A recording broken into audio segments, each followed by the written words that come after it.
Hey guys, Brentman117, welcome back to the channel and the long overdue part 7 for my latest ultimate build, the Halo Infinite Banished anti-aircraft gun, inspired by the Mega Construx Halo set Defense Point Showdown. Before we go any further, I'd once again like to take this opportunity to thank Mega Construx for all their support with this build and all the parts that they've sent me to help make this build possible. I'd also like to say, for those of you that want to keep up to date with the build in between videos, you can follow me at Brickman117 Official on Instagram for a few behind the scenes shots like this one in between build videos. I've got an absolutely huge amount of things to talk about and show you for this part of the build, so let's get stuck into it. This picture here actually does a really good job of showing you the scale of this build. It is ginormous, which only adds to the complexities of trying to design and build this gun. You can see at this early stage the inner skeleton I've started to create to make sure that I'd have structural integrity throughout this whole build, which is really difficult when you don't actually know what your end result is going to be.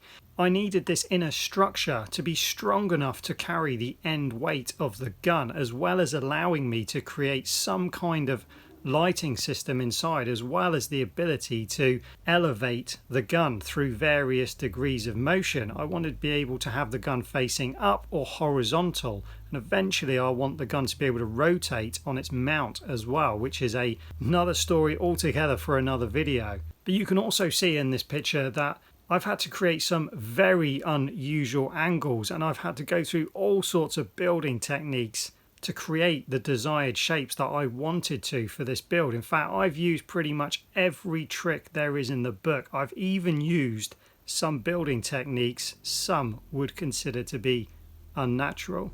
But if it gets the job done, it gets the job done. Once I was happy with the main chassis that I'd built to attach everything else to, I started working on some paneling style work to be able to enclose the rear section underneath the barrel of the gun before I moved into the main body of the gun, and then I would move on to the tail of the gun.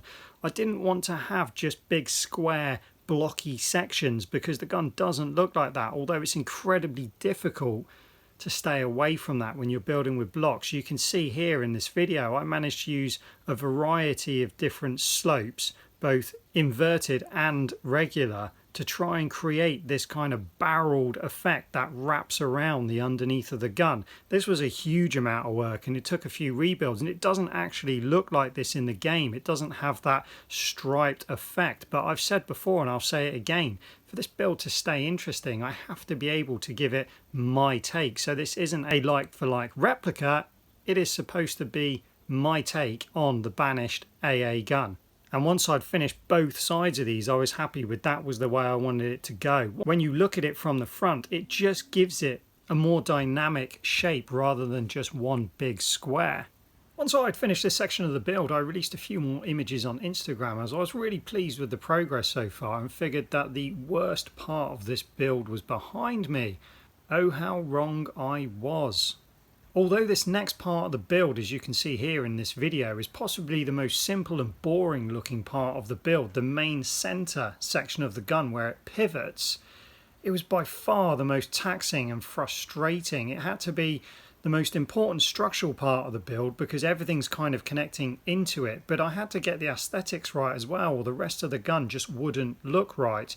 Trying to make this section flow into the back end of the gun that I didn't actually know what it was going to look like yet proved to be really challenging, and it went through a number of different variations before I finally managed to settle on one that actually looked right aesthetically and didn't fall apart every time I tried to move the gun. It was at this point that I really did start to question my sanity, and also found myself uttering the words I never thought I would say: this is the last ultimate build I'm going to do.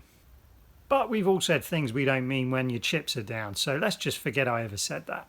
And I'm so glad I did persevere, because as you can see in this next video, the back end of the gun is really starting to take shape now, and this is where the build started to get really enjoyable for me.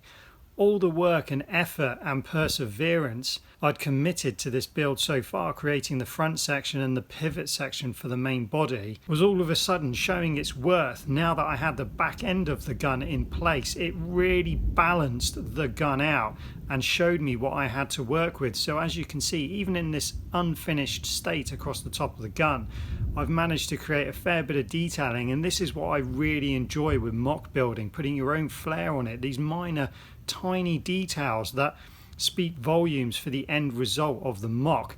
I also installed and tested the lighting system at this point, which we'll show you later on in the video. And then once all that was done, all that was left to do was finalize the tail section of the gun, the underside of the tail section, and the back paneling for the center section of the gun. And I have to say, once I got to this point, it was pretty much plain sailing. This was by far the most enjoyable part of the build for me. So all that's left to do now is put it on the turntable, play some music, and let the MOC speak for itself.